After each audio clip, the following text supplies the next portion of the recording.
MP Raghunandan Rao ఘాటు వ్యాఖ్యలు చేశారు. అంబేద్కర్ రాసిన రాజ్యాంగానికి వ్యతిరేకంగా బీసీ బిల్లులో ఓ మతాన్ని కలిపి అసెంబ్లీ తీర్మానం చేస్తే అదెలా చెల్లుతుందని రఘునందన్ రావు ఫైర్ అయ్యారు.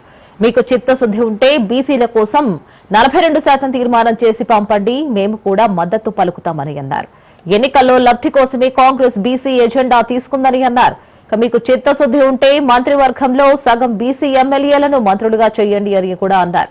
అసెంబ్లీలో బిల్లు పెట్టామని గప్పాలు వద్దు అని కూడా అన్నారు.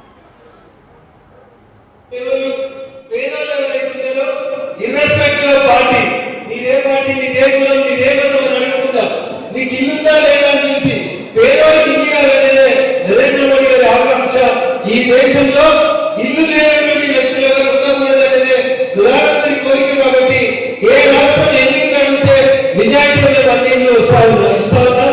ఆ అడ్డు అభివృద్ధికి సహకరిస్తా ఉన్నాం. కాబట్టి ఈ రాష్ట్ర ముఖ్యమంత్రి గారు కూడా ఎంపీలందరూ కూడా గరీబులకు ఇల్లు ఇచ్చేందుకు కొంత శాతాన్ని కేటాయించాలని చెప్పినట్టు వేదిక నుంచి ఈ రాష్ట్ర ముఖ్యమంత్రి వేయించాల్సిన స్పష్టంగా డిమాండ్ చేస్తా ఉన్నా.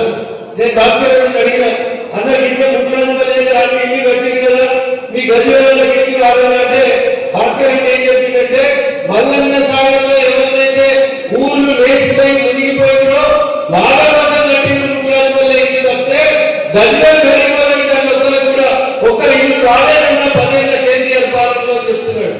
భవిష్యత్తులో అట్లా జరగకుండా గజవేలు మున్సిపాలిటీలో పరిధిలో ఉన్న ప్రతి పేదలకు ఇల్లు వచ్చేలాగా భారతీయ జనతా పార్టీ పక్షాన ఈ వేదిక